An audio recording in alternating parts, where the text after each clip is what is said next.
Qui est pour l'adoption de ce rapport? Avec 51 voix sur les 54 conseillers que compte le département d'Ille-et-Vilaine, l'augmentation des droits de mutation que touche le département via les frais de notaire lors des transactions immobilières vient d'être adoptée. Un soulagement pour le président face à la dégradation alarmante des finances. Si nous ne votions pas cette mesure aujourd'hui, eh bien, il fallait qu'on trouve 8 millions de coupes de subventions ou de soutien à des tiers, à des structures, à des EHPAD. Il fallait trouver 8 millions de plus que nous n'avons pas. Pour le département, cette chute du marché de l'immobilier qui dure depuis 3 ans a généré un manque à gagner de près de 80 millions d'euros rien que sur les 12 derniers mois. Alors que ces dépenses à caractère social et obligatoire ne cessent de grimper, d'où la quasi-unanimité des élus départementaux.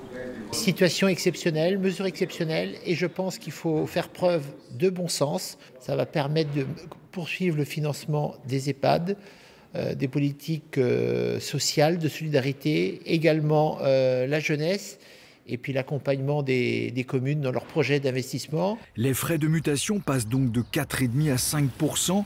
Les primo-accédants, qui représentent 40% des transactions immobilières, ne seront pas concernés par cette hausse.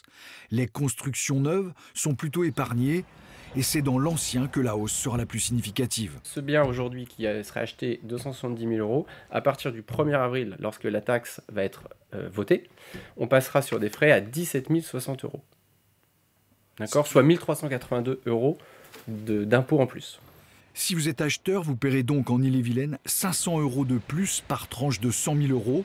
Les autres départements bretons ne se sont pas encore prononcés sur cette opportunité offerte par la loi de finances.